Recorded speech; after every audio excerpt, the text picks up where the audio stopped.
Gimping ain't easy, but it's necessary. I be getting weary, cause shit be getting scary. But sit back, relax, and don't you dare worry, cause I be hitting wrongs with a righteous fury. Yes, sir, see, I am the only one. My name is Josh Dunn, gonna have some fun telling the truths y'all can't handle. I might raise a scandal as I dismantle the fake, make them quake and make them shake. I make you bend, but never will I make you break. Just chill, yo, and don't be frightened. Open that closed mind, it's time to get enlightened.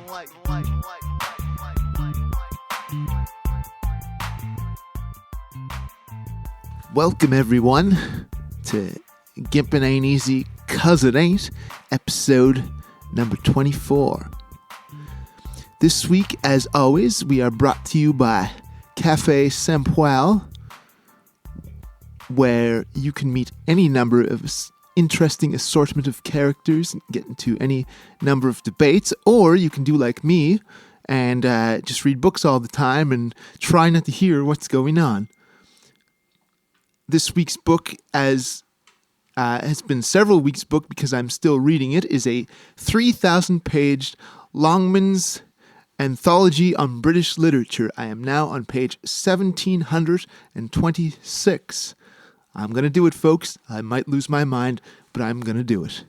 We're also brought to you this week by Charlie's Club, where most shots are $2.75 on Tuesdays. I want to roll with this, where most shots are $2.75 on Tuesdays, so even if you make some real bad decisions, you won't go broke making them. We're also brought to you this week by 1942's phone. Boy, howdy is he popular. That phone won't stop beeping. It's a new year and a new show. I'm glad to be back. Happy New Year, everyone. I can't quite make it a resolution, but I do have a New Year's wish that we become more regular than every 3 months. Once per season, or per fiscal year if you prefer, just ain't really enough. I love doing this show, but we really got to make some money. First and foremost, I'd like to be able to pay 1942 for recording and managing all the tech behind this beast so that we can give it an impetus to happen more regularly. And well, at least by Western standards, I live in abject poverty, so I wouldn't mind making a few bucks either. I think a lot of folks feel this program has a good deal of cultural merit. If nothing else, it's quite cathartic for me. If you'd like to donate money, please send us an email at gimpinainteasy, that's gimpinainteasy@gmail.com, or find me, Josh Dunn, on Facebook. Folks, it's number 24, and this is really only the second comedy-related person I've had on here, and he's kind of went in different directions, as did the other comedy person, as did I. But I'm very excited to welcome him for this evening. He's appeared in the Halifax Comedy Fest. He won the Halifax part of the competition, the Great Canadian Laugh-Off, way back. He's been a teacher of, I believe, comedy improv, and he's a former member of the award-winning sketch troupe Picnic Face, and he is now working on a radio series loosely based on the cafe where we hang out. It's the one and only B-Mac, Brian Macquarrie. Thanks for joining us tonight, Brian. How you doing? I'm doing real good, Josh. Thanks very much. Yeah, it was hard to rattle off those those accolades. Those accolades, I need yeah. a smoke or something. I don't need smoke, but sometimes I forget I've done a lot, and it's nice to hear. Thank you very much. Yeah, and I'm glad I didn't look nothing up, so like I have the memory, right? So I'm just lucky that I've like secretly or stalker or something can remember all this shit. Fair enough, bud. And it's funny, I call you V. All my nicknames never like I'm the only one who says that nickname for a person. Like nobody else calls him 1942. Nobody else calls you B-Mac, right? But in my own little fucking weird brain, you know, somewhere you're these things that nobody else identifies you as. It makes sense to me. Thank you very much. Okay. So given all those things that I introduced you as, I think it's proper to start with, how did you first become interested in comedy? The first time that I was really interested in comedy, that I thought this was something that I could do, I lived in the town known as North Bay in Ontario, and I was a huge fan of John Candy and big fan of Mike Myers and Dana Carvey on Saturday Night Live, and I was watching the Toronto Maple Leafs at one point, and they were losing abysmally, as they do historically, and started channel surfing, and I found Mike Myers and Dana Carvey doing Wayne Campbell and Garth Elgar, and they were doing a top 10 list, and I just remember the audience laughing, and I thought to myself, that's what I want to do. And that coupled with a girl named Tara Smith, not to, hopefully you don't get flagged by anybody, but yeah, I had a crush on a girl named Tara, and I wanted to make her laugh, and I thought becoming a comedian would help facilitate that. Party time. Excellent. And I also had a crush on a girl named Tara. I won't say her last name, but I will say that she shares it with a famous country music star. Tara Twain. Older. Okay. Older than Twain. But yeah, that's awesome. That's actually what's so Candy and Dana Carvey right? And the Wayne's World folks. Yeah. I used to watch that, and it just became something that I really wanted to do.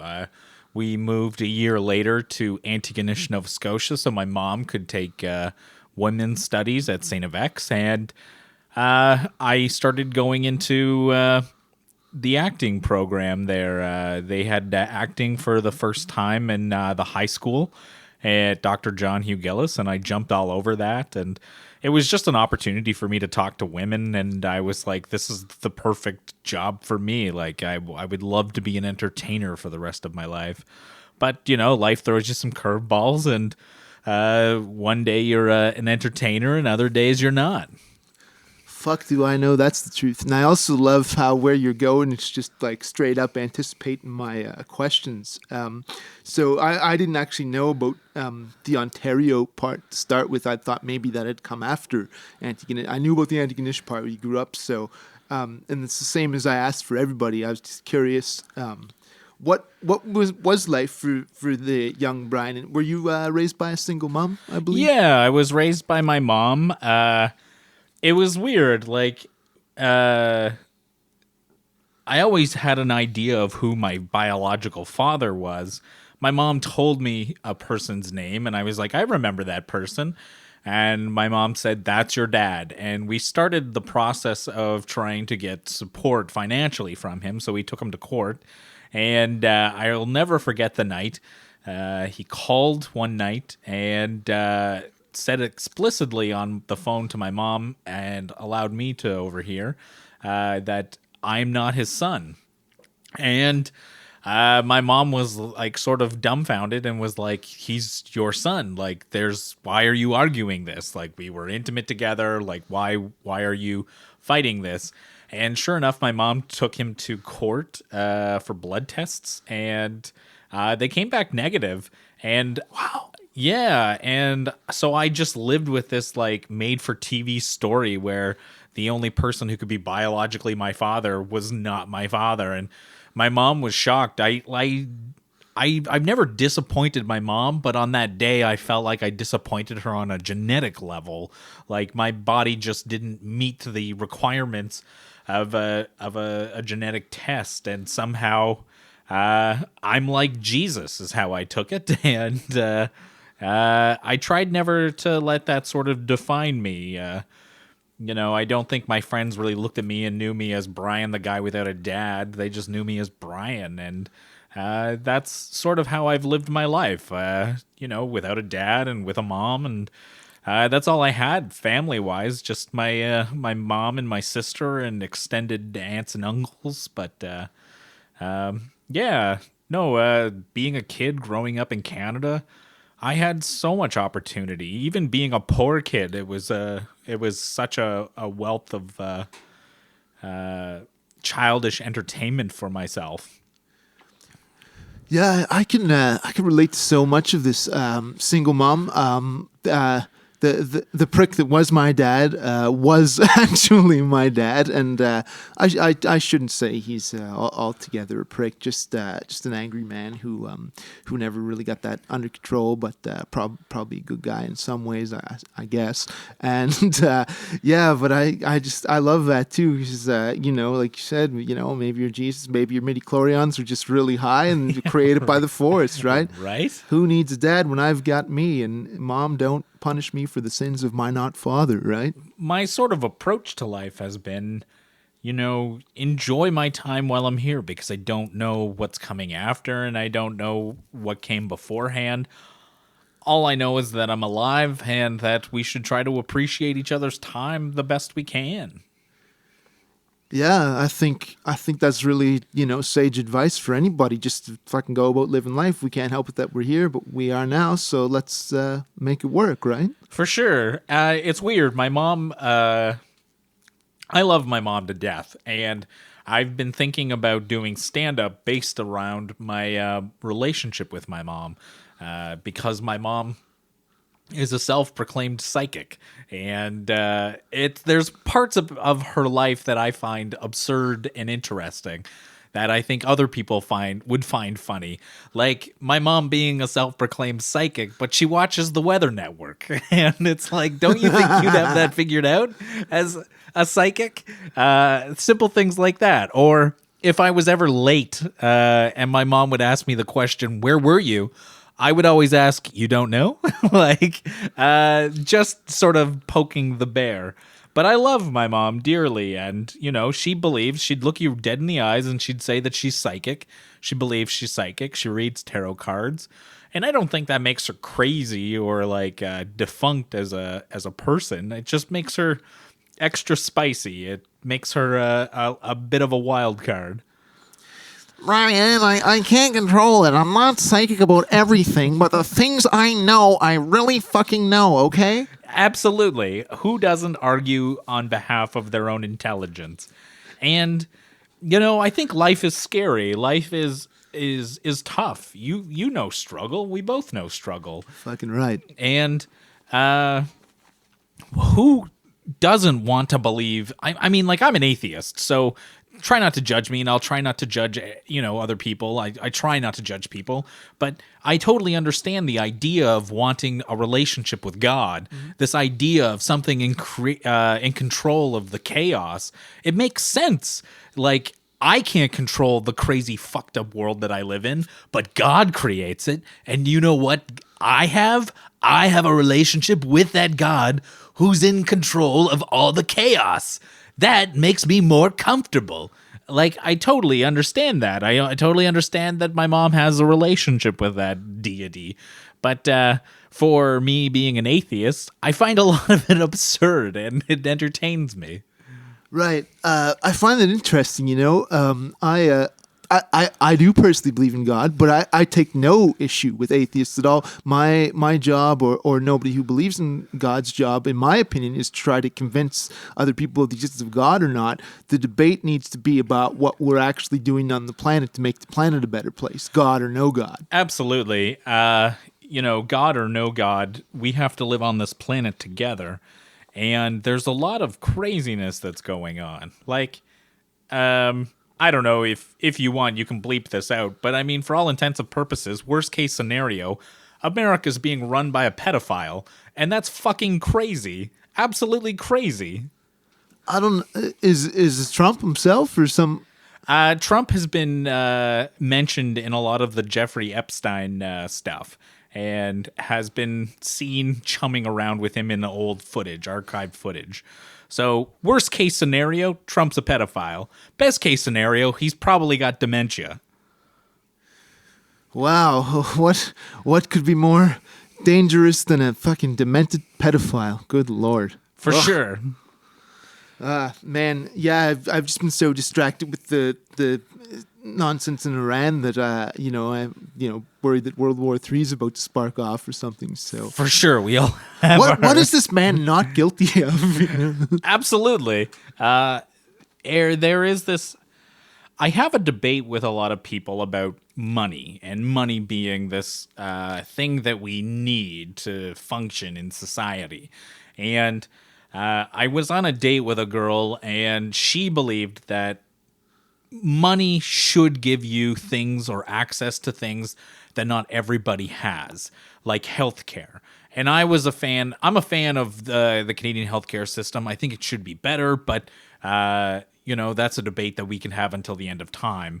I believe in the healthcare system. I believe in it being better, but I don't believe in a two-tier system, one that is fortunate for those who have money. I think if you are sick or ill, we should take care of you. And I think that's what it means to be Canadian, is taking care of each other. And we got into this debate where she believed if you had money that you should have access to health and people without money shouldn't. And I was appalled by it. And it shocks me to think that people think like this, that they think that, oh, I'm going to be a millionaire someday, whether I win the lottery or if I work my ass off and get a really good job or if I sell a painting of mine. I know in my heart of hearts, I'm going to be a millionaire. And I think that is the most naive way to approach life. It's funny, 1942 has been recently talking about about to be a millionaire, perhaps. So we'll have to see how that plays out, I suppose. But yeah, I think he's going to be a thousandaire at least, maybe. But in any case, no, I do want to. I think you're absolutely fucking on the money. There is no way that money should grant you access to greater health. It certainly does. It grants you access to power, grants you access to justice in the way that our society is currently set up, but I do have to say I think emphatically that is wrong. The only prejudice that I could see making any sense for health is like, let's say you've got a clogged system, and let's say a 7-year-old has a disease that's going to kill them, and an 82-year-old has disease that's going to kill them. Maybe, and you could debate this, maybe you privilege I'm talking if resources are totally maxed out and you can only save one of them. Maybe you save the kid because they've still got a full life to live, maybe, but... It's tough. I'm not a doctor because I can't make those decisions. And I'm not a nurse because I can't make those decisions. I dated a nurse for a while who went and worked in Africa and told me of a story where she had to choose between two babies. One was going to live, one was going to die. And I find that heart-wrenching. I can't believe that we're in that state. I can't believe that it's... Well, back then it was the year 2007, but I can't believe that it's 2020 now, and people have to choose for life and have to choose for one over the other. Why can't we say both? I mean, life is fucking hard and it is tough, and there are all kinds of curveballs that are thrown our way each and every day, and the idea of believing that someone is just going to magically become a millionaire and the money is going to solve all your problems is insane. It's insane logic. Yeah, I think that it's sort of only one aspect of life, and it doesn't. I mean, I could you could be the richest man in the world, have no friends, no family, all kinds of poor health. And I just want to clarify, I didn't mean to say that you should necessarily save the 7-year-old over the 82-year-old. Ideally, we should live in a system where you can save both. But if it came down to it, in my little isolated vacuum thought experiment, maybe I was just sort of riffing on that. But I hear what you're saying, Josh. Kill old people, give it to the youth. That's right. Jeez, I hope people don't think that of me. I love my grandparents very much. Absolutely. They still support me, so fuck. Nobody Save thinks, all old people. Nobody thinks that you think old people should kick the bucket. In a perfect world, everybody has an opportunity to live a long, healthy life. And it's not a perfect world. No, it's certainly not, and I've gotten way off track here, but that's completely fine. So I just kind of And we didn't really go over these. So if anything you're not really comfortable talking about, like we don't have to go there. We can go in other directions. So where I've got is that you took some theater drama in high school. Then you did the Dal theater program, right? Yeah, I did the Dalhousie acting program. I went to NBCC Woodstock for journalism in 2002 and didn't really like journalism. Thought that I could make it as an actor, and I applied to Dalhousie, their English and their history programs, with full intentions of changing my major to acting, and told all my family that I was going to do English and history, and got here to Halifax from Woodstock, New Brunswick, and started thinking I can do this as an actor, and started making acting friends, making connections, going to shows and being a part of shows, volunteering. Quickly got a job with Shakespeare by the Sea, which was nice. Got a job with Neptune, which was fun. I was a part of the front of house. The theater community is a rich one here in Halifax, and it's a very intelligent one too. You have people that are doing experimental theater, that are doing collective collaborations, a bunch of artists getting out of their comfort zones and trusting one another. It's really cool to be a part of, and I'm very fortunate as a comedian and as an entertainer and as a person to have been a part of the Halifax theater scene.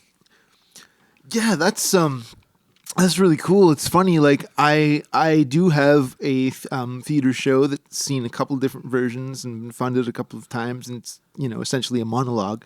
But I'm not so good at I'm horrible at the social networking. I'm not good in groups. If I make friends with someone naturally, then I've sort of been able to grow things out of that. But I can't just do it for the sake of business. Like I don't have that skill. So I'm always impressed and slightly envious of people that are able to do that. So how did you then go from theater to did you just start doing stand up one day? Mainly through improv. Tara Duncan, who's a good friend of mine, was in charge of the King's improv team at King's University, and she picked me from Dalhousie and decided to put me on her King's improv team, and I started comedy there. We played games that you'd find at Second City or any sort of improv company. And, those people really helped me hone a craft or at least shape my voice. That's what I find most artists lack, is a voice. And for myself, I still lack a voice today. Like, I'm not sure what my opinions are on a wide array of topics, but I know that I have an opinion, and I know that that opinion has weight. And theater taught me that. Theater taught me that, it's okay to explore my emotions. And just because, I don't have a dad doesn't mean I can't act like a person who had a dad. Play characters that are beyond my own limitations. And, I'm really excited that, or I was very excited as a young adult growing up in Halifax and shaping my voice. It was a lot of fun. It sounds like a wonderful opportunity to get just to make your whole life experience and you as a person more rich and varied and deep.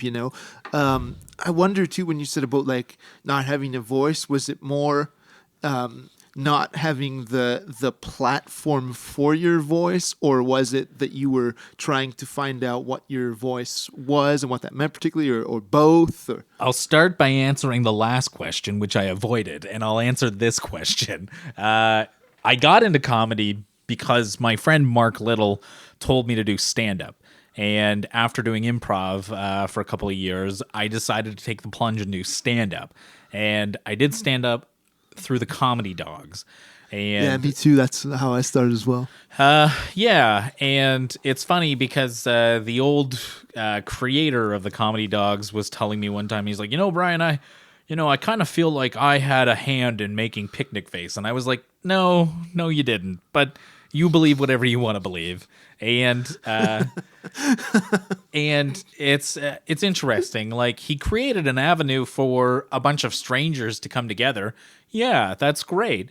But people take the opportunities presented to them, and some run a mile. And my friend, Mark Little runs a mile. He runs a marathon in comedy all the time. And, if it weren't for him, I wouldn't have gotten into comedy. I wouldn't have won that stand-up competition. I wouldn't have gone to Toronto to do stand-up and then lose in the first round. Like, there, again, life throws you curveballs. And yeah, comedy is such an insightful thing. We use wit to sort of educate.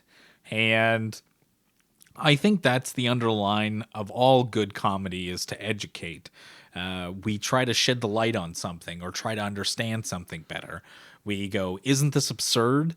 And the audience laughs and acknowledges, yes, this is absurd. And that's what's so fun about comedy. That's what's so that's what keeps bringing me back to comedy. And why I want to do a radio show is because comedy is, I would rather live as a comedian and die as a comedian than be the next Donald Trump.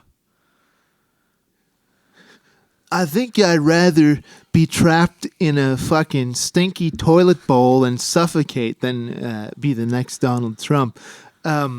But and comedy may be a little lower down. No, I'm just yeah.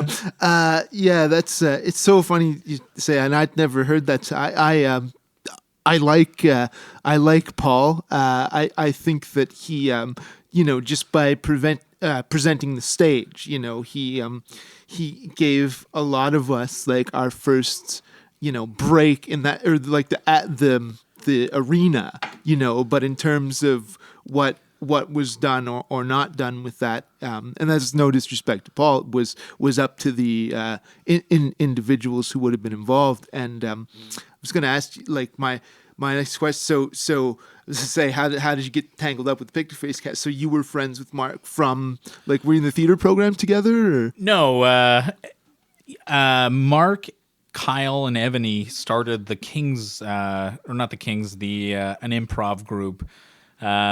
Kyle and Mark knew each other through an improv camp that was, I believe, out west. And they met Ebony, and we improvised against each other. And a summer, I think it was 2006, and we wanted to do comedy. We wanted to do improv and sketch comedy, and sort of floating around to a bunch of different people. There was sort of an open door policy. Picnic Face wasn't called Picnic Face. It had 3 different names. At least 20 different comedians in trying things at Ginger's Tavern. And lo and behold, we worked on a project. Basically, Andy stopped wanting to do videos with us online after exposing us to videos online. And so we were sort of limited to what we could do. So we recorded our voices and made still images and created Power Thirst. Mm-hmm. And that went online and blew up. And we sort of said to everybody in Picnic Face, like, I guess this is the troupe. Like, nobody new gets in, and nobody old gets to leave. Lo and behold, Peter and Ryan, the guy that played the tunes. Yeah. His name escapes me. Yeah, I know exactly who you mean, though. And for those who don't know, Peter White is a wonderful stand-up who would host the Picnic Face show. But I just want to say it's so amazing what you're doing, because here's what I literally had written down. You guys really blew up, drew huge round the corner lineups of gingers, and then I think the Power Thirst video went super viral, right? So you're right, you're on my. Yeah, I'm psychic is what I'm trying to say. Yeah. Skip the generation, Mom. It's me. Yeah. It's me. Yeah, no, we had, sellout crowds. We were past the fire inspection for the amount of people we could have in Gingers. There were people sitting in the aisles. It was crazy. It was a really cool time to be alive. And as a performer, there's a part of me that wishes we recorded that and had that sort of, it never translates. Live stage theater never translates well. Saturday Night Live is entertaining, but at times it's sort of boring. And I wish we had that to reflect upon as entertainers and performers, but it's gone. It's in the past. It happened. It was fun. And, lots of people made memories and got to watch us, but we've all grown and moved on as performers. Yeah. No, I remember, it's funny, as a young stand-up, I actually went to a very early Picnic Face meeting at Mark's house, and I don't think you were there. You might have been that one. It was when he lived on Compton. And Sure. But I was so fucking green. I'd been doing comedy for a few weeks, right? I'd done it a couple of, so I didn't know what the fuck, and I didn't know how to gel with, because as I matured, I became, too bad I was part of Picnic Face. But at the same time, I don't think that would be my voice anyway, naturally. So I don't think it would have, it would have worked. And I could say, as a stand-up, from the outside, I think you guys were kind of the Click and wrestling. You had all the shows, and it wasn't even, not that you didn't deserve it. It wasn't like that. But it was just whoa, man, these guys are running town from the local shit. Not that you were it was the fucking mafia, or not that nobody ever put a knife to my throat.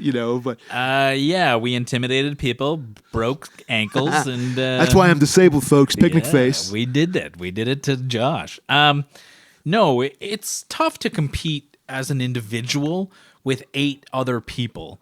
And that's what Picnic Face was 8 people, this machine. We had 8 people, postering Halifax, sending out little flyers, making sure everybody knew that we were doing a show. We had 8 people posting on Facebook. We had 8 people leaving posters everywhere. So that's hard to compete with as an individual, and I can acknowledge that, and there's times that I can look back and go, man, I wish we gave more opportunity to other comedians here, but we had something really special, which was really nice.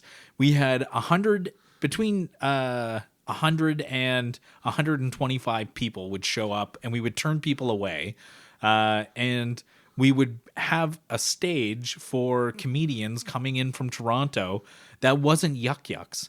And that was entertaining. That was fun. That was exciting to be a part of. I mean, some of the meetings I've been a part of in my life are interesting. The Weinsteins got a hold of us at one point, and we talked to the Weinsteins. Not the Weinsteins, but we talked some to Weinsteins. We talked to someone at the Weinsteins, and we talked to Disney for a bit, and we talked to Fox, and we talked to.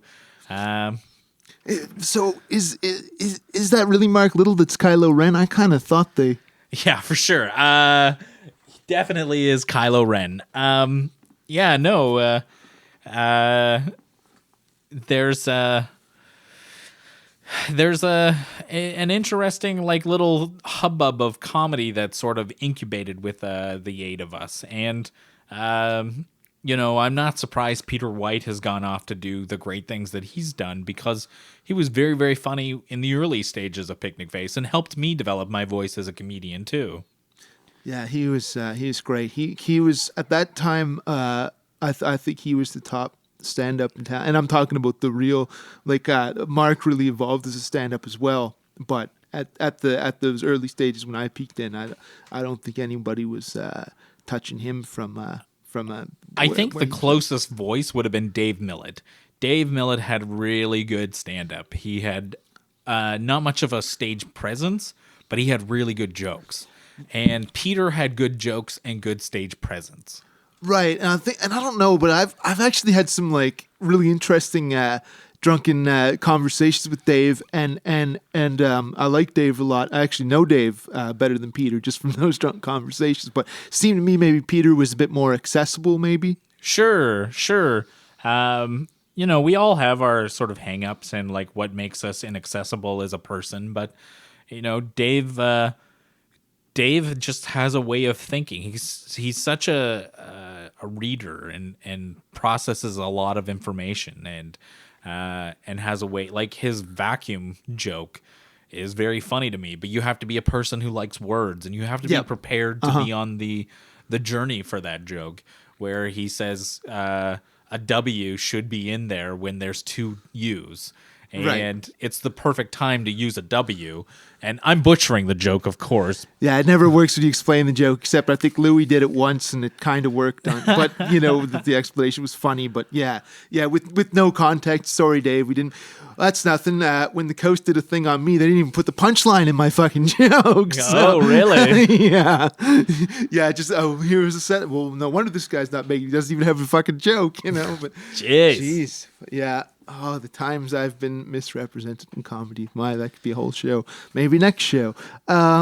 So like that early success had to feel like really great because you guys. I know you guys. I think even I saw a post that I think you did about being in New York and how New York was a great town and all that. But without necessarily like butchering too bad, but just in a general sense, what like the good, the bad, and the ugly. What was it like being part of Picnic Face? It was a lot of fun. There were days that I cried myself to sleep. There were days that I, went to bed with a giant smile on my face.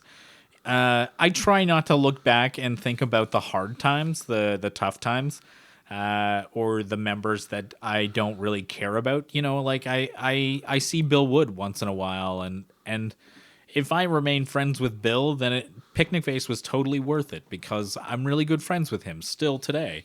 And while I'm not in great contact with Ebony, like I see what Ebony's doing on the Crave network, and she's got a TV show that, is New Eden, looks great, looks funny. Like I'm so happy for her. And Cheryl Hand just moved to Toronto. Like, who knows what Cheryl Hand will do? She must have just moved to Toronto. I seen her last week. Yeah. Wow, that's yeah. No, that's and I think you're taking the good and diplomatic approach. And I never had a problem with anybody from Picnic Face, so I can't. That's a shame because I did. Well, yeah, I know, but I never really got to know anybody, right? So I'm sure I would have, given the time. There would have been some real brouhahas, and nobody would have been ha-ha. Yeah, I mean, it was great. I got to travel across Canada and perform. I got to see Vancouver. I got to see Regina. And, like, I grew up poor, man. Like, so fucking poor. I used to go to school with bread, butter, and cheese. That was it. That was my sandwich. Bread, butter, and cheese. And my friends would, like, look at me and be like, what are you eating? And I'm like, this is my sandwich. And they're like, that's all you're eating? And I'm like, yeah, that's all I'm eating. I'm broke as fuck right now. And, like, somehow, some way, comedy propelled me across this country, this beautiful country. I got to meet so many cool people. Sometimes it was a precarious situation. Like the Canadian, I was out for the Vancouver Improv Fest. And there was this woman, this beautiful blonde woman who just kept saying, I need to talk to you. I need to talk to you. And she was like hanging out at all of these events. And I'm like, and this is when I'm on TV. So I'm like wary of everybody at this point. And she just kept saying, I need to talk to you. What do you do when your stalker is extremely attractive? Yeah, I know, right? And like everybody kept looking at, like, all these guys are like, Brian, she totally wants to touch your penis. Let her. And I'm like, no, I don't want to. I don't feel comfortable. I want to get out of here. And, sure enough, I got out of there. I could focus on the time, One time, a woman came up to me in Toronto. I was doing the Toronto Improv Fest, and this woman goes, "Does Brian like diddling nerd girls?" And I just started laughing, and I was like, I don't know what to say to that. And like, that wouldn't have happened unless I was in Picnic Face. And like, nothing happened. I never had sex with her. We didn't go to the bathroom and bang. But like, the interaction itself is funny, and like, it's something that I can reflect upon. Someone had the guts and the audacity to come up to me and say, "Do you diddle nerd girls?" And like, that was fun. That's it's fun and exciting to excel at your chosen profession. That's hilarious because I mean, you guys really were rock stars. I don't remember the sense of any like comedian having a real like following, in, male or female, in terms of like fans like wanting to sleep with them or whatever. But I just like the comedy version of that is like, "Do you diddle nerd girls?" Whereas like the rock star version would be like a big group, backstage. But I just love how that's so awkward and weird, but still like fits what it would have been. Yeah, it was genuine, and it was fun. There was a time a guy followed me. It was the early on days in Picnic Face. I was still at Dalhousie's acting program. This guy followed me into the washroom, and I was at the urinal. I was standing at the urinal and had my dick in my hand, and the guy turns full body towards me and goes, "You're Brian in Picnic Face." And all I could do was go, "Ha ha ha ha ha, I've got my dick in my hand," and continued to pee. And he's like, "Oh, I'll give you some space," and like waited until I was done, and then I started washing my hands, and he was like, "So you're in the acting program and Picnic Face." And I didn't know what to do, but like, I'd never been approached by a person in the washroom. And I was like, all I could do was conjure up the words that were in my head and say them from my mouth, which were, if I had a girlfriend, I'd probably have to dump her because I don't have time because I'm doing so much. And he goes, "Oh, so if I bought you a beer, you wouldn't sleep with me?" And stormed out of the washroom. Like, crazy interaction, but that never would have happened unless I was in Picnic Face. Like, hundreds of thousands of people have gone through the acting program at Dal, and nobody has ever been approached in the washroom over their acting program at Dalhousie. But Picnic Face, people felt the need to approach me in the washroom, which like kind of jarred me. Like, it makes me wary of washrooms now, still to this day. Yeah, it's funny how people lust after fame. If you're known, like they want something to do with, and seemingly like they'll stop at no lengths. Like, and then the guy's offended because you rejected him basically when you're having a fucking piss. I'm having a piss. Ugh. Like, I'm not gay, but like, you maybe had a better shot if you approached me at a bar rather than like at a washroom. Yeah, I mean, maybe you got more of a thrill because my dick was already out, but I mean, like, no, it's not going to work. At the same time, yeah, even if a woman approached me when I'm pissing, like, I'm pissing. I got troubles pissed, so I really need to focus on pissing. Like, leave me alone. Yeah, Jesus. it's me pissing. It's the most vulnerable situation imaginable. Well, maybe not as much as shitting, but... Yeah, for sure. For sure. I'm sorry. I'm taking this interview really down the toilet. Literally. Yeah. Good Lord. So we touched on a lot of this. So then I think was it like 2011 or 12? You guys finally get a show on the Comedy Network. How did that feel? For the majority of it, it was really good. Again, like our executive producer Sarah Fowley was amazing and gave us, the encouragement to write jokes and write sketches, which was great. And working with Mark McKinney and Gary Campbell was very humbling.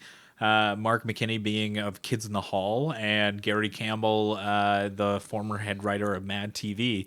So it was really encouraging to be in that situation. And like, I sort of felt pressure at one point because we had a meeting and we were talking about some of our sketches to Sarah Fowley for second season. And I remember Gary sitting next to me, and that felt a little weird. Like, he felt comfortable sitting next to me, but I felt like all of a sudden, like, oh, I'm the champion voice. Like, can't someone else be the champion voice? Can't someone else's sketches be really cool? And, I sort of cracked under the pressure and went a little crazy in 2012. And we went from being on TV and having a little show and being rock stars to hiding out in a hotel and, praying to God. Did like so just for, I'm gonna touch on that, but how like so had you just guys gotten such a following on the internet and stuff like that like TV execs like approached you guys and That's a little more precarious. We had a following, and so people sort of. We did the YouTube Canada launch, which was really cool, and we went to the Canadian Comedy Awards, which were in Regina, one year, and performed for the Comedy Network execs, which was good. Were approached by Breakthrough Entertainment, and sort of worked on a dialogue with them and sort of a pitch package, and started talking to the Comedy Network. Or the people at CTV, and it was a lengthy process. A lot of like, we want to do a show like this, and they're like, well, do you really want to do a show like this? And we changed it. At one point, it was going to be in a Chinese restaurant, and another point, all the sketches were going to take place in a laundromat. oh jeez. And yeah, we were just bouncing ideas off the wall and seeing what sticks, and like. It's weird. Like, there's a part of me that wishes I could go back in time with the brain that I have now and like be a part of a Picnic Face. But the meetings were interesting. Mark McKinney went to bat for us and said that there was speculation if we should do 6 shows, 6 episodes for the first season, or 12. And he was like, you need to do 12. You need to do a long sort of arc of like telling a story, and you need to get those shows under your belt, because the more shows you can do your first season, the better. And it was our first season and our only season, and it was good to do as many shows as we did. Right, and for those who might not know, I'm pretty sure Mark McKinney is the fellow from Kids in the Hall. Is that Yeah, Kids in the Hall. I said that earlier. Oh, okay, I'm sorry. I No worries. I wasn't listening to that part. I was too busy on my shit jokes. Like, fuck, I missed that. Good lord. So, so it seemed to me like with all this sort of fanfare and like, do you think you guys got canceled too early, or was it that it just wasn't translating onto TV, or with the older audience maybe that? A lot of people don't know this, but Scott Vroman tried to kick me out of Picnic Face. Ooh. And that was just before we had our season, our first season. And I kept carrying that in our meetings, and I kept carrying that. And I think that if we got another season, I think I would have quit. I think that, wow. He's a very funny guy, Scott, and pragmatic. If he sees something that irritates him, he wants to leave the situation or have that leave the situation. And for whatever reason, he wasn't gelling with me and thought that he could do better without me, and the rest of Picnic Face could do better. And thank God most of my friends, stood up and said, no, we're not getting rid of Brian. And it would have been interesting if we got a second season to see how things would have fallen into place. We all have our own perception of how the writer's room was, and I found my jokes were working, my sketches were working, and that sort of added pressure to me and added this idea that if I couldn't come up with sketches, I wasn't going to be in the show, and that added more pressure. And I don't know. Maybe when I went crazy, that's what turned off the executive producers at Comedy Network. I'll never really know. Most of the people on Picnic Face told me not to worry about it, that we lost our show because they were fans of sports rather than comedy. And maybe that's true. I don't know. But yeah, like who knows what would have happened if we had more than one season? Maybe Scott and I would have gotten married. Who knows? They say there's an awful thin line between love and hate. You never know, buddy. You never know. Yeah, I'd never heard that story, but I mean I don't know any of you guys that well, and probably Scott least of all, because I always actually forget about Scott, and that I don't mean any offense to him in that way, but he's probably person that I've had the least interact, so I don't have any sense of him at all. So and just my own little side. I don't know if this even had anything to do with it, but it seemed to me that Picnic Face was hit with a younger audience in particular, particularly college kids and high school kids, and with everything being on the internet now, and it just certainly started at that point. I just don't know that the older crowd was, but that's again, I don't have it. That's just a hunch on my part. Right? Yeah, we did a lot of demographic stuff for the show, and like primarily 12 to 14 and 18 to 24. So like we had, a good young audience that was interested in us, which was nice. But older people didn't get us, didn't want to get us. We did shows live for older crowds, and we got hate mail for them. I'll never forget. There was a comment cards on this show that we did one time, and they said, comedy not that good, but the steak all right. And like I was like, fair enough. We weren't your cup of tea comedy wise, but you loved the steak, so great on you. Yeah, I wasn't a total loss, and I'm so glad I said that and that I was basically right, because we did a tour of old folks' homes, and that was the most success we ever had. We made millions of okay, so yeah, I'm not totally off base there. So was just did the end of the TV show that just kind of spell the end of like we've gotten as far as we've gotten, so we're kind of done now, or is that what led to the disbanding or of the group? It's kind of hard to stand in a room with firecrackers once the party's left, and like we're all comedians. We want to do well. We want to succeed, but we also want to pay our fucking bills. And when the group is sort of told no, and then we pitch to Netflix, and Netflix says no, and we pitch to another streaming service, and they say no, our options are sort of limited. And the best course of action is to try something new. And so, yeah, with the loss of the TV show, that was sort of the end of Picnic Face. It was awkward because we all kind of knew it. The writing was on the wall. But then we had to release Roller Town, which was a Picnic Face entity, but not a Picnic Face project. Like, it was more of a vehicle for Mark, Scott, and Andy. And everybody else was sort of left in the wind. Ebony did well because she had a good character, but...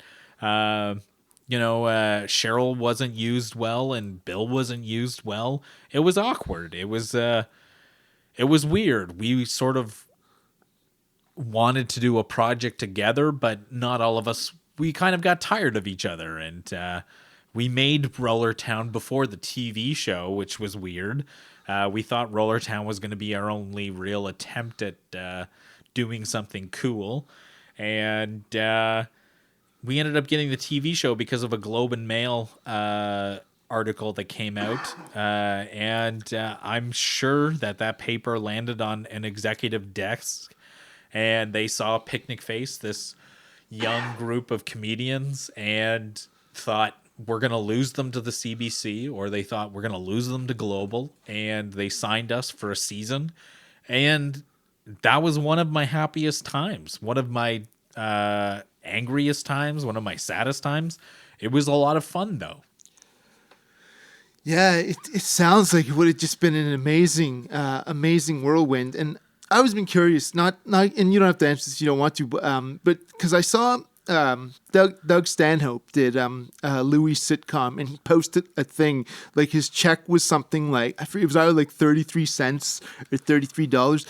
Did you guys actually like make a living for that year? Or was it one of those things like it was just such a privilege on TV? You were basically doing it for peanuts. Made a living for the day, which Okay. the year, which was good. We couldn't really leave our jobs, but made a pretty penny, which was nice. We simultaneously had a book that came out as well, so we had money off the book and we had money off the TV show. So, but it's hard living. Like Canadian TV, you don't make a lot of money. Right, yeah. I'm all right. I'm not gonna try to make it as the new Mr. Dress Up. I better let that dream go, I think. Fair enough, bud. Yeah, I'd have a hard time making all those costume changes anyway. Fuck. No, that's so. So we've been sort of touching on this. So everything is going on, and you guys lose the show, and then. And I can relate to this because I had my own one a few years later, a major mental health breakdown. So I like to talk about that for a bit as we can. And my first sense of this with you was just on Facebook, and what I saw was like a few people, I think in particular Bill Wood, was making posts like, Brian went missing. Can anybody find it? We seen his hat here and this, that, and this jet he might be wearing. What was going on there, if you don't mind me asking? A lot of stress, and I was. I don't know what life is. Life is fucked up.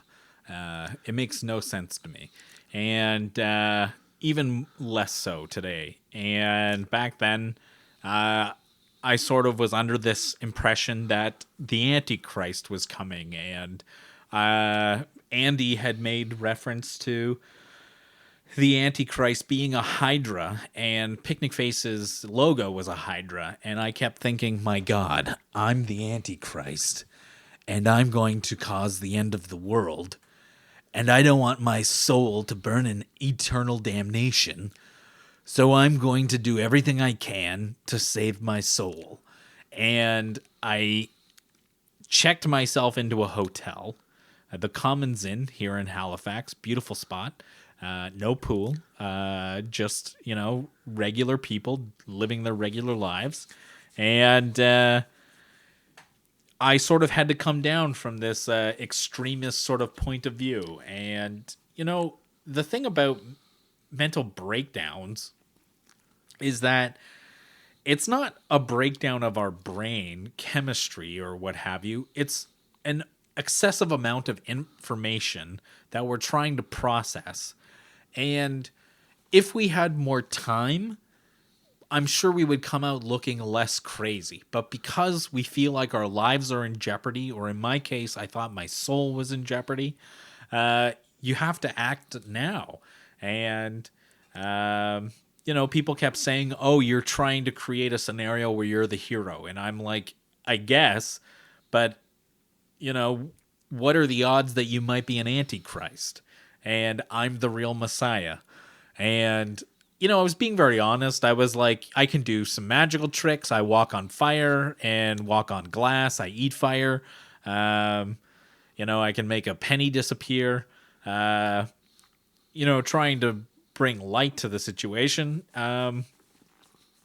Mental health is an interesting subject that, I see a therapist and I see a nurse every month, and I talk to them about my mental health. And, it's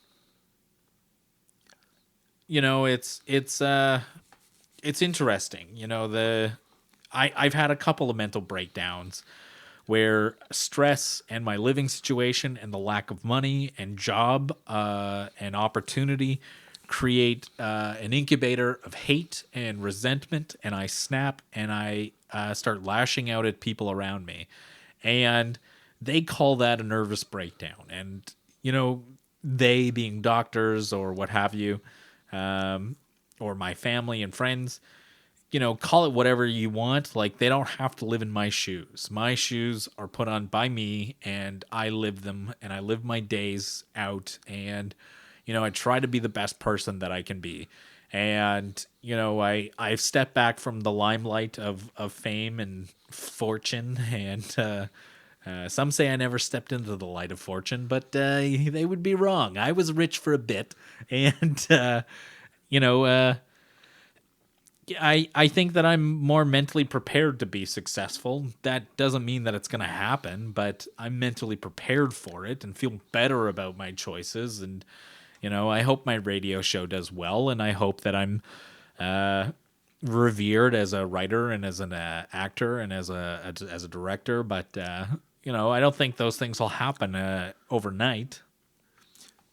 Well, they certainly haven't happened overnight for me, and I want to speak to a little bit of what you're saying there for people who might think this is like way like nobody ever go through this. Well, I mean, I went through something very similar last December, and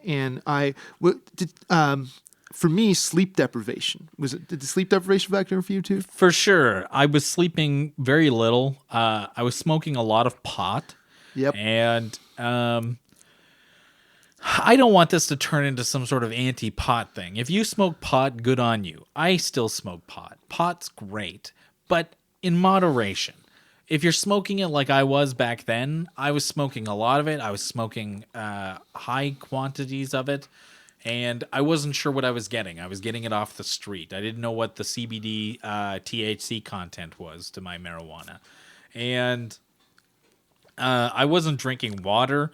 I wasn't eating a lot of things. Like, it was a recipe for disaster. And the added pressure of the show just became too much. Like, I'm a pretty easygoing guy, and, I try not to rattle my cage, but people rattle my cage sometimes, Josh. And, after so many, like, I mean, I was 32 when we had the TV show, and when you have people coming into the washroom and like approaching you while you're taking a piss, when you have women out of nowhere just asking if you'll diddle them in the bathroom, like at some point I was just like, is this a life I even want? Like, I always had dreams of entertaining people, or like, being on the Oprah show and being interviewed.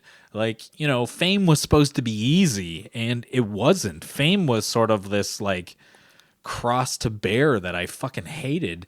And there was times when it was really cool. Like when I was walking in Toronto one time, this person goes, "Hey, are you Brian Macquarrie from Picnic Face?" And I was like, in Toronto, like the biggest city that we have, and this guy knew who I was. Like, that never happens to me. And so that was really cool. People sort of like approached me while I was in restaurants. And one guy, I was on a date, gave me a bottle of wine and said, "Hey, you make me laugh, have a bottle of wine." Like, that's so fucking cool. Yeah, that's a really cool way to, and he sees you're on here. Geez, a bottle of wine would be nice for both. What a gentleman, like what? That's how you do it, folks. If you want to be an appreciative fan. Yeah, absolutely. Like, approach them after they're in the washroom. But people don't think. Everybody, I'm under this belief. Everybody believes they're a genius, and they're just waiting for someone to acknowledge that geniusness. And that just isn't the case. Some people are fucking idiots. My own hope is that everybody sort of has something, sort of special about them, some talent of some kind, whatever it may be, whether even it's as simple as like being a really good nurse or a really good pal to someone, at least that potential. But Josh, do you remember when you walked out on stage the first time and killed it? Yeah. See, that didn't happen to me. I walked out on stage, told jokes, and they fucking failed. Yeah. And then I went home and wrote new jokes, worked on my stage presence, got a little better, and over 2 or 3 years became a really good stand-up comic. Sure. And like, that's what life is about. It's about fail and then working again, and like working hard and trying to better yourself at something. I saw a meme a couple of days ago that resonated with me. I see a lot of memes that resonate me. Usually they're Baby Yoda, but this good show. Yeah, for sure. But this meme that really resonated with me, which was, "Hey, are you trying something and having a difficult time learning it? Well, I want you to become the best person at that task, and I wish you the best of luck." And it was a great little meme. It was like taken from Jurassic Park. You know that moment when he goes, "Hey, Dotson here. We got Dotson here. Dotson." See, nobody cares. Not Costanza, Newman, the guy who plays Newman. Right. Well, it was a meme saying that, like, everybody struggles and you should try. Like, it's like playing guitar. You don't pick guitar up and play amazing the first time. You learn how to play guitar and you struggle with it and you learn your own nuances and you learn how to make your own sounds. And that's what it means to be really good at something, is practice and like struggle and failing and then like picking yourself up and getting better at it. And like that's what we did with comedy. That's what Picnic Face did. Those first couple shows that we did at Ginger's Tavern was, man, they were horrible. There were like 4 or 5 people in the audience. One was my roommate, one was my mom, and like 2 were strangers. And like I'll never forget those shows, because those were the shows that, like, it was Mark, Ebony, Kyle, myself, and Cheryl, before Andy, Bill, and Scott. And I'll never forget those shows because we cut our teeth. Nobody was showing up for them. And we knew we wanted to be good at comedy, and we knew that we had to work our ass off. Right. And I just want to maybe clarify a point. I think I had like a really good couple little jokes the first time, but certainly not a solid polished set. And when I heard, I might have misheard you, because I heard you say, do you remember when you first, not that I killed it the fucking first time I was on stage, but I remember when I first, killed it, right? For sure. So it took a while, and it took me, and I mean, I've decided to go in other directions because ultimately I felt that I could make more of an impact, being a great deal more serious and not worrying about hitting the punchline. But I can still hit them if I have to. So comedy, I think, is a helpful tool now to have in my kit. But I always knew I wanted to write and perform. Comedy just happened to be what I got into first, but it was, and that's, I don't want to take away anybody that's, all I ever wanted to be was a comedian, and that's great, that's awesome if they're on that, but that wasn't me. It was I knew I wanted to write and perform. You talk about not being able to play an instrument the first time. There's certain, like, my coordination's piss poor, right? So sure. that, like, I had to like let that one go, but I can talk and I can write, so it's like, for me, it's been about knowing what I do have a chance to actually develop skills and get better. And I wanted to speak to, I was going to, when you were saying about the Antichrist and the Hydra and all this stuff, well, what I went through, I thought, I was having major hallucinations and voices. I thought people and entities were trying to kill me, specific people in particular who I hadn't really been in much contact with for 10 years, which is very weird. But at one point, I'm lying on my bed, and these like little demon creatures crawl on my leg, and I interpreted that as they had like vampires, like they had demonized. They've made me a demon now too. And even when I was in the hospital, like, my roommate was like, "You're a demon." And I was like, so that narrative was really confirmed for me in a bunch of ways. So I had to I was as well fighting for my soul. So for people who think that just might be outlandish and never happened to anybody, well, fuck, man, it happened to me too. So yeah. The human brain is a very interesting little thing, right? Like something so small, the narrative keeps getting pushed, and I've been in the psych ward 2 different times for at least 30 days. And that is a place for crazy people. And while I was there, everybody who was in there kept saying, "Why are you in here?" And I would ask, "Why are you asking me this question?" And they're like, "Because you seem like the sanest person here." And, there was a guy who told me one time, "Brian, there's people who operate the world that you're not paying attention to. I'm one of those people, and I want you to know we care." And I was like, holy shit, that guy is fucking crazy. out of his mind, and I have a really hard time disassociating from him because he's trying to infringe on my narrative, my story. And you know, you might have been processing information wrong, but there was still information. Like the idea of seeing demons or hallucinating demons crawling up your leg. Like, yeah, man, like maybe drugs are the answer at that point. Maybe you do need some sort of pill to stop that. Or maybe you need some fucking sleep. Maybe you need some water, some an Advil, and regular good healthy sleep. You know, like I'm no doctor. I think about being a therapist because I'm really good with people sometimes. But you know, there's no recipe for living life. You know, we make mistakes. One of my points of contention with my life was I used to do this thing called Drama Fest, and you know, I confided in a teacher over his students, and he said that I was smoking grass. And I'm like, what do you mean I'm smoking grass? Some of your students followed me to a fucking Chinese restaurant and then started talking about me, and it made me uncomfortable. And because that wasn't resolved, that just snowballs into another thing. So over 4 or 5 years, I start thinking in paranoid delusions because that wasn't resolved at all, mixed with this thing that Scott's trying to get rid of me, Right. mixed with you know, I barely have a good conversation with my mom because I'm on TV and in Toronto. I'm stressed. I dumped my girlfriend. I tried moving on from that. So there's all kinds of different like variables here, right? And something just sort of gives, and it's your brain, man. Like that's what vacations are for. Man, I wish I was rich enough for a vacation. Yeah, somewhere warm and pleasant with no worries, and you don't have to worry about food and how much you have to eat and all those kinds of things. Yeah, like that's like people don't like, you know, like some of that stuff was based on reality. Like the dude was actually trying to move to get you out of the group, right? Like that stuff really happened. Like I had a guy really threatening to take me to court over my film.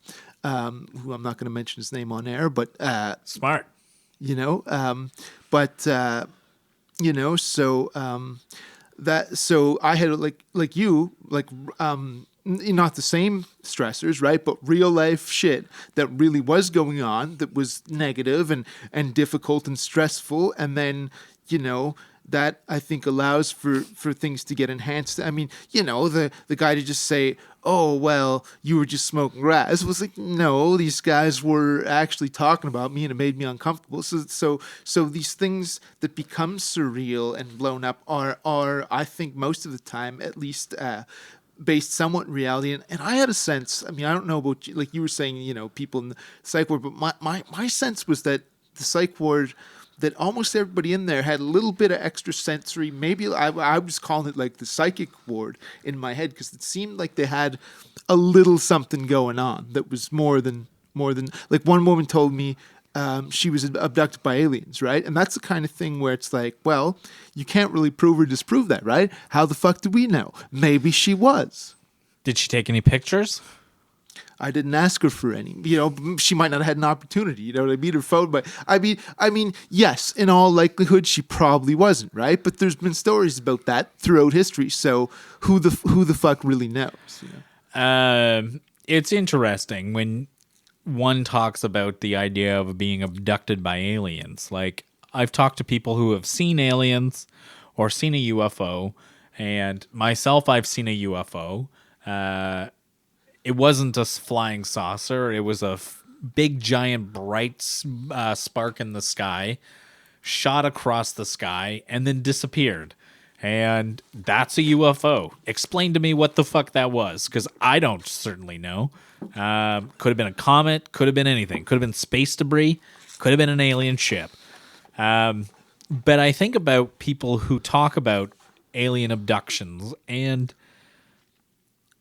I'm usually precarious about those things because Some of them I don't believe. Some of them I just, there's no information, there's no proof, there's no reason as to why they've been abducted. There's Yeah, why them, right? Yeah. again, like there is this story of like, well, I'm special. I've been abducted by aliens, and they performed surgeries on me, and Can you see that narrative though as being at least somewhat more plausible than your buddy in there telling you I'm actually one of the rulers of the, because if you're one of the rulers of the world, how'd you wind up in an institution? Like you'd also have to be some kind of how did Jeffrey Epstein become the biggest known pedophile in the world? Well, but you see what I mean though, like that I think it's at least more possible to have been, because some like or if somebody said they talked to God, right? Like, well, who knows, right? But no, you're probably not a world ruler, in the Nova Scotia mental health. As an atheist, yeah, the odds of someone being abducted by aliens is more plausible than someone being a shadow in the intricacies of society. Right. Yeah, totally. And I mean, yeah, we all have like different spins on this, but I just find, to me, some narratives are more plausible than others simply because they can't be proven, but they can't be disproven. So it's like, well, whatever, what the fuck, right? So I would say my own opinion. I have mixed feelings about this, but how do you feel about our mental health system here in Nova Scotia? I think it's horrible. The first time that I was introduced to the mental health thing is around 2017 when I said that I wanted to fight someone to the death if we only forged swords from Middle Earth. And Sorry, yeah. the cops laughed at that and they Yeah. thought it was funny, but they still took me to the psych ward, had me interviewed a bunch of times. I kind of got tired. I wanted to leave, and they wouldn't let me leave. They wrestled me to the ground, stuck a needle in me, and took away my human rights for 30 days. And I think that that's wrong. I think that I'm owed an apology. And if you want the truth, I think I'm owed some money. But I don't think there's a lawyer on the face of the earth that'll take that case, especially not right now. And with a history of mental health situations, thinking that I was the Messiah, I don't fucking know, man. Like, where's the list on how to live life? Right? And I don't know what life is. My mom, I grew up with a woman who said that she was psychic my whole fucking life. The fact that I walked away from that abusive situation and like was able to go, oh, I'm the Messiah, and then walked away from that scenario and said, oh, I'm just a regular human being. Like, not bad. Not bad, Brian Macquarrie. Not bad at all. No, that's no, and I mean, and again, that's one of those that you can't prove it. So I mean, maybe you are, and I've never admitted this to anything other than private, but I'm going to say it on the air. Well before my breakdown, I had feelings that I might be some sort of messianic character, in particular Christ, and but what I think about now is I think that. That kind of thing can, potentially you become aware of some kind of Christ consciousness that I think almost anybody with a good heart and good intentions kind of tap into, who means for the world to be a good place and where people are treated well. And I'm very sorry that you had experienced that kind of horrible treatment, because I mean, I look at that and go, okay, Brian's a little off. He's going in sort of Roman gladiator mode there, and that doesn't really fit with what's going on in real life. But I can tell you, I only spent 8 days. It was only the one time. I still don't have a diagnosis. It was just that like I had psychosis and snapped, and but I was at one point strapped down because. I didn't want to be in there, so I started fucking crawling away, and I think I was all in like hospital clothes and shit. And like some nurse approached me, and I thought at this point that I could manifest things, right? So I was getting like signals: manifest a cup of coffee, throw a cup of coffee in this woman's face. So all I did was went like that, and people can't see. I just made a motion with my arm as if I was gently throwing a cup of coffee, and that got me strapped down for hours. Jesus. So and like I couldn't tell them that that's what, but I was like, and all kinds of fucking weird things were going on in there, like things were replaying, and but at the same time I wasn't in my. I think I saw somebody get like whipped in the cafeteria. After coming at me with a knife, the lunch lady started like whipping her with her apron. But I can't say because I wasn't altogether in my right mind either. But I'm pretty sure that happened. So I mean, I don't think people are treated like human. I don't really think unless somebody's a danger to society, they really need to be incarcerated like that. I was able to talk my way out of it. I was still very much having voices and delusions for about 3 months after the fact, but I just managed them, and then I refused to take the medication, and they suggested another one, and I agreed because I still wasn't sleeping. I hadn't really slept. I was starting to get better, but so I agreed to try this other one, and I tried it, and I fucking sleep a lot now, maybe even a little too much, but it's allowed me. I'm back myself. I still have some paranoias and stuff, but I'm back myself. I'm not really worried about shit. I'm not having really voices or delusions, and I was physically weakened. Like we shot a lot of my film, and I was like that, and I was like, Brian, what's going on? Like just not there. So Sure. So yeah. So what I guess I want to ask you is like, overall, how are you feeling nowadays, and does it vary much, and what has helped you to feel your best? Being creative is good. Trying to marginalize the amount of time that I spent online is important. Trying to maintain a good health, mental health, a good relationship with people around me. People will ask, do you take your medication? And I say, yes, I take my medication. And I see my therapist. I see my nurse. Like I had a conversation with my mom recently, and she was like, well, how do you know that you don't need more medication? And I said, well, I'm not exhibiting signs of psychoses. I don't hear voices. I've told my roommates that I am on medication. I changed my medication. If I start talking about things or start making posts that are weird online, have a talk with me, and I will think about getting a new medication. But this idea of mental health and I perceived the world wrong a couple of different times.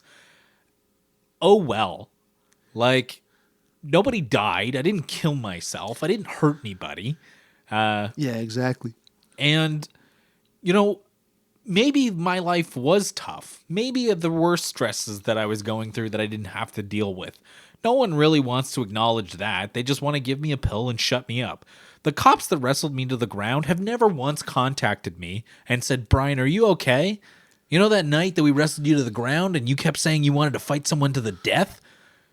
Are you okay? Did you get better? No cop has ever contacted me and said, sorry that happened. They don't care. They don't give a shit. The doctors haven't called me. They put me on to someone else. And now I see this nurse. And this nurse goes, are you okay? How are your bowels? How are things? How's your life? And I answer the questions truthfully and honestly. And I go about my day. And, that's what it's like to be a human being. Make mistakes. Maybe I'll never get on TV again because I publicly told Bell Media that they shouldn't be interested in people's mental health and they shouldn't be doing mental health things. They're a phone company. Maybe I'll never get work again, but at least I was honest and truthful with who I am. Maybe I'll die and be forgotten, but I lived my fucking life the way I wanted. Is it a Sinatra tune? I did it my way? Yeah, I fucking did it my way. There you go. You tell him, Brian. Yeah, no, and I feel very fortunate. Like they've decided, like I don't. I almost feel like the best mental health is sort of no, I just want to be away from all that because, like you said, it's very cold and very clinical and you're addressed as though you are a problem and not a human being. So what's happened for me is, I'm taking my pills, I'm sleeping, Scooby Doo, but otherwise than that, I ain't seen them cats. It's going to be yearly updates now, so I'm quite happy with that. And I think, as you've said, for me as well, creativity is the way out. And I remember, I think it was in the last year, probably less than a year, you put out a comedy album, didn't you? Yeah, I put out a comedy album, and people can get in contact with me on Facebook. I'm on Facebook, Brian Eldon Macquarrie, and we can sort out an arrangement on giving you a copy of my comedy album. Or you don't have to get in contact with me and never listen to it. It's totally fine. Yeah, that was exact. So contact them on Facebook, folks, if you want, and if you don't, Scooby Doo. Now, I want to ask you did. I'm pretty sure you did the album in studio and not in front of an audience. Is that right? Yeah, I did it in studio. And no audience. There's no laugh track or anything like that. It's very experimental. It's my first album, and I had to get rid of the jokes so I could write new material, and I felt really good about it. Not every joke is perfect, but there's something on there for everybody, which I find. No, that's great. And that just overall, you're happy with it.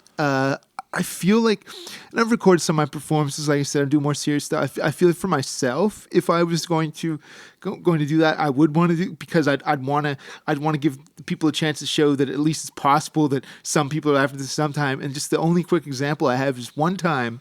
You remember Gerard Farmer, right? Yeah. He used to run the Augusta show and tried to run other rooms and stuff. And I actually was one of the few people who like Gerard. I like him. I think he means well. However, he at one point put up a stand-up at one of his shows of me, and there was like no crowd. So everything was bombing, and I was like, Gerard, take that down. And he's like, why? You did great. And I was like, Gerard, nobody's laughing. I'm look terrible, So in front of a crowd, it's supposed to be a fucking live crowd, and it's not hitting. Like, I think I just removed the tag to not get into a longer, of the do's and don'ts of comedy with him. But for sure, nobody should be putting your material up online without your consent. No, and I mean, and it's purposeful for me, right? Like if I killed and had a great set, sure, leave it up. But there's 3 people in the audience, but the viewer doesn't know that the house is empty, right? I might just suck, right? So absolutely, and also, you're not in on the joke when there's only 3 people and you're trying to entertain them, right? Yeah. Like if there's one person in the audience and you're telling jokes to one person in the audience, you can kind of be in on the joke. But when there's 3 people and they're not laughing, who the fuck wants to watch that? Yeah, apparently not our producer, because I hope the audio picks up the snoring in the background, because I'm highly entertained by this as I've finished up this interview here. But okay, so we got the comedy album. So, and I know a little bit because I've heard a few little clips here and there.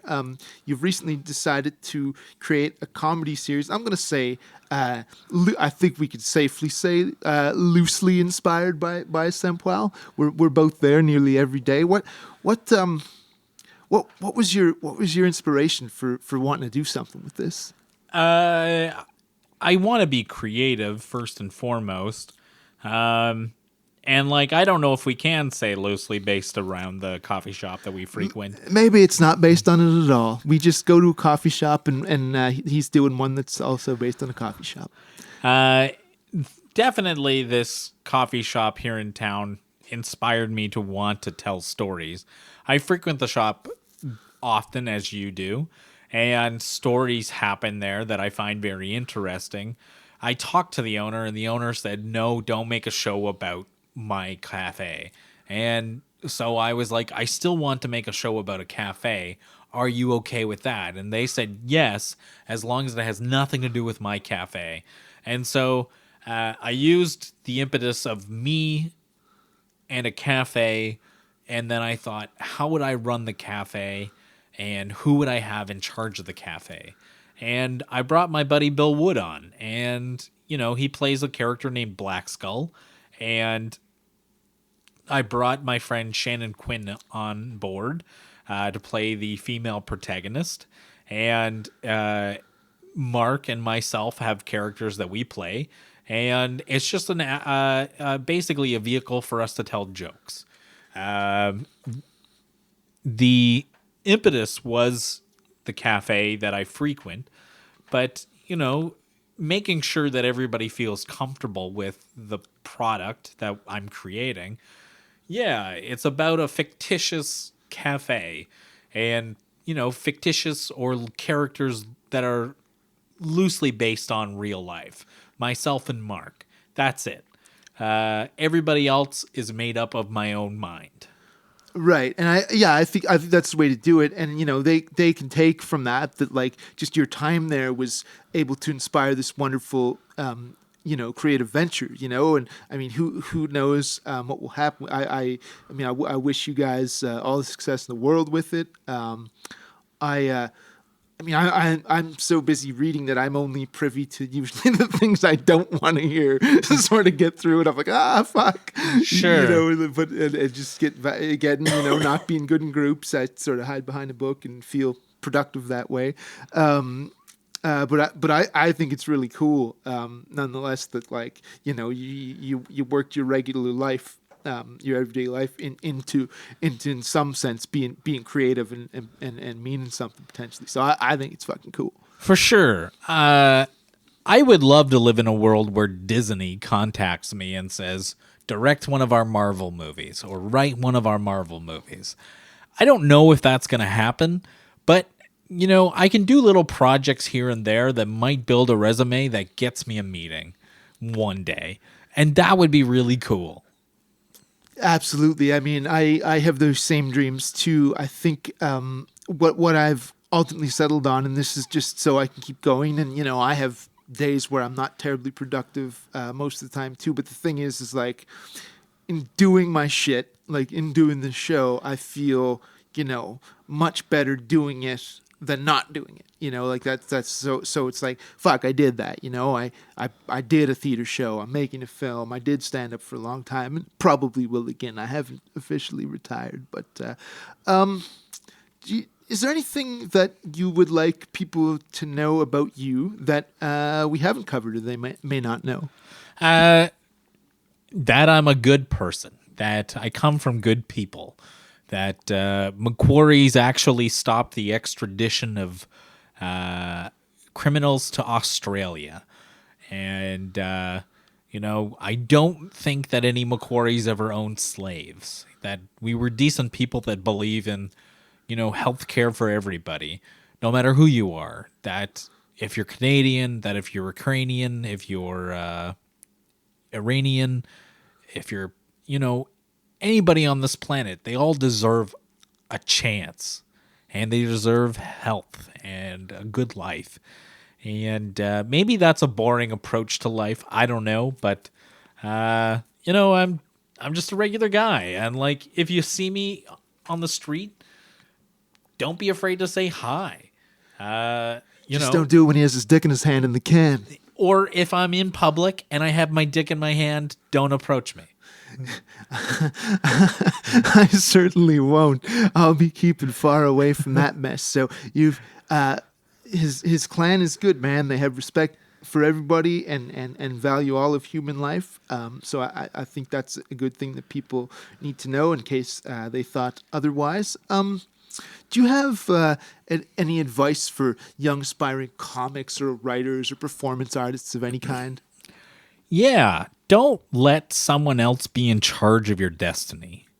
That if you have a dream to entertain people, then fucking do it. That realize that you build an audience over time, that you cultivate a group of people interested in your story, that there will be ups and there will be downs, that you will have success and you will have failure. But the ride itself is entertaining and worth it.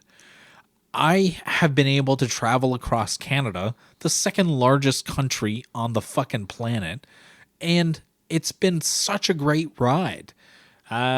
Maybe I'll tour again. Maybe I'll do stand-up again. I don't know. Maybe I'll become a therapist. If you're a person who's a comedian and you listen to this podcast and you want some inspiration, this is the advice that was given to me when I started out. Take a notebook. Write down all the things that you think are funny and try to figure out why you think they're funny. That's the key to being a successful comedian. Understanding what wit is. Right. I think having the guts to try things out and to figure out what works and what doesn't, and to follow your own path. I don't know about you, but I actually, even though I'm not that involved in it anymore, I like the scene more now because there are more diverse voices. It's more democratic. It's just somebody running a room as opposed to one or two crooked never was comedy club managers that fucked me over and lied to me every step of the way. And also, folks, don't let those idiots fucking determine your fate. If they say you're no good or don't give you a break, they're people who came from bigger markets and failed and landed in Halifax and continued to fail. So for sure, there are people out there that put on comedy shows that take people's money. And I did an improv show where I took the door and I created a stage for people to perform. And some people sort of had this idea where they're like, Brian, you should pay us. And I was like, why? You've gone through your training as an improver, great, but you don't have a stage. I'm presenting you with a stage. I put my name on the poster and I'm making sure there's an audience. People are coming because of my name and because of my work.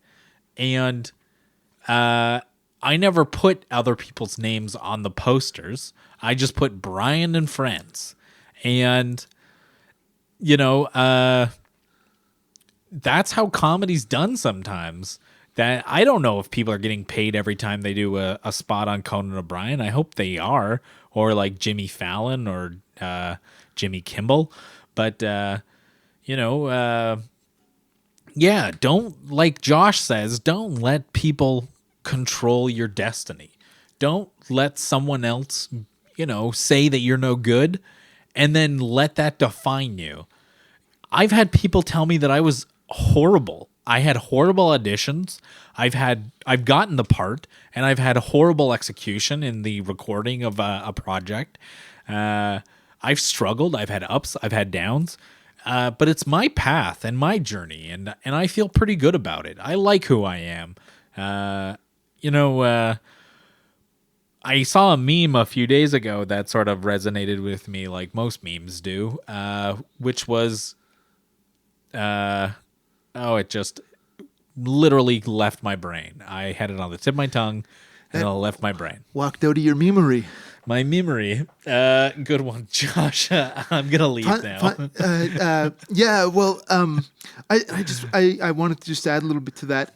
I have no problem with like a comic who runs a room taking the door for the room because they probably only make $40 anyway. So how are you going to split that 8 ways, But where I did have problems was with like local people that actually, and it was only 2, manager of Yucks and then Jokers, but Jokers no longer operates, and that other manager has been relegated to sketchy charity shows. So I love the fact that so many different comics are running rooms and it's different personnel. And so if you got a problem with somebody, you can fucking work another room. And I don't have problems with any of the young folks in the the comics doing rooms today. So I wish them all the success in the world, and thank them for the opportunity for allowing us to continue to develop our craft and get better. And before he leaves, I got one more question for old B Mac here. So I like to end every interview.